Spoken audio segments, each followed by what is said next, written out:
Okay,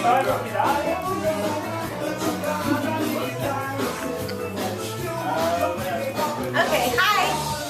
I'm doing my speech on the typical dental hygiene appointment at Stark State College, which is a little bit different than a normal dental hygiene appointment if you were to go to a general dentist or a private office. We do a little bit more. We're more thorough. Mainly because, to tell you the truth, is because we have instructors that come and grade us on every little thing. But I hope to, when I do get a job out there in the real world, that I'm going to try to be as thorough as I am now in school. So, anyways, honey, make sure that it's showing me. So, the first thing that happens when you come to our school is you either have to be a friend or a family to get in, or you can be screened. I think they do that in February and March. And if you are qualified for a student at that time, if you meet their requirements, because it changes every semester, then you can be a patient and they'll give you a call. Anyway, so if you do get in, what happens is you come into the clinic, you sign in, and you fill out your medical history, and then we will bring you back, the student dental hygienist, and we'll look over your medical history, see what medications you're taking, and any systemic diseases that you may have, and we just have to look all into that and make sure nothing contraindicates what we're going to do at that dental appointment.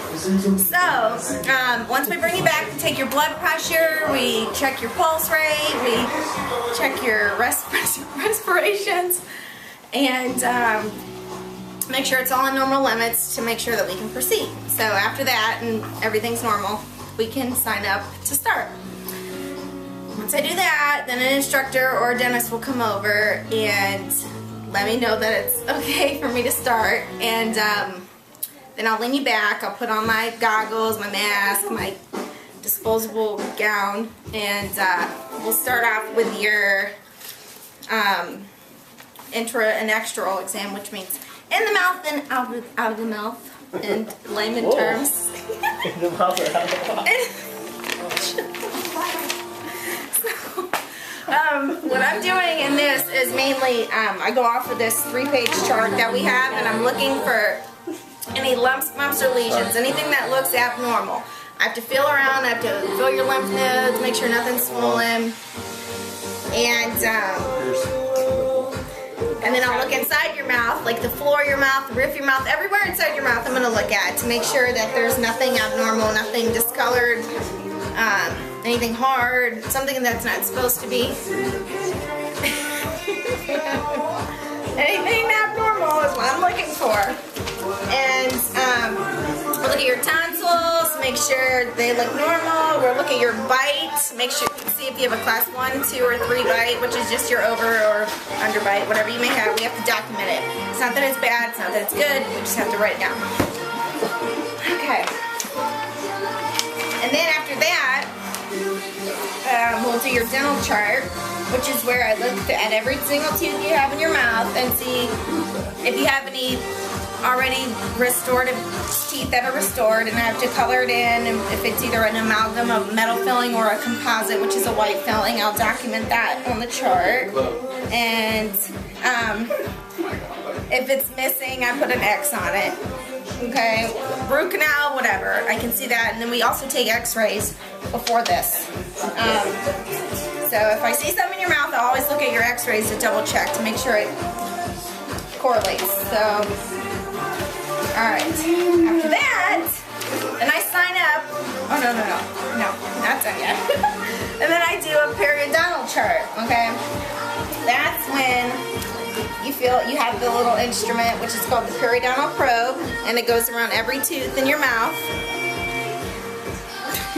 and it measures the health of your tissue that surrounds your teeth. Okay, so when you hear your hygienist calling out 1 or 2 or 3, that's usually healthy. If it's anything above 3, it's usually in the gingivitis stage or periodontitis stage. So gingivitis is when, this is hard, is when your gums are swollen because there's bacteria that lies in your sulcus, which is like a pocket.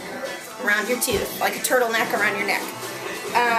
And when it sits in there too long, your gums swell because it's your immune system responding to that bacteria.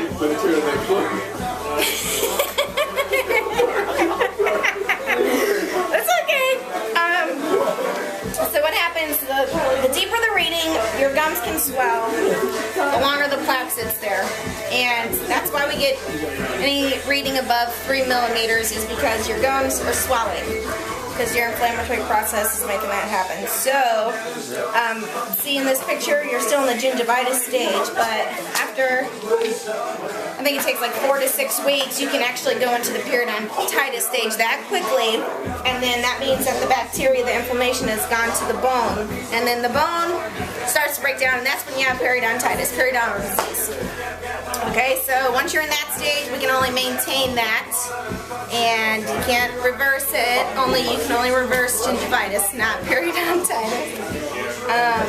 So that's that. But once you come to your appointment, I can explain that more. All right.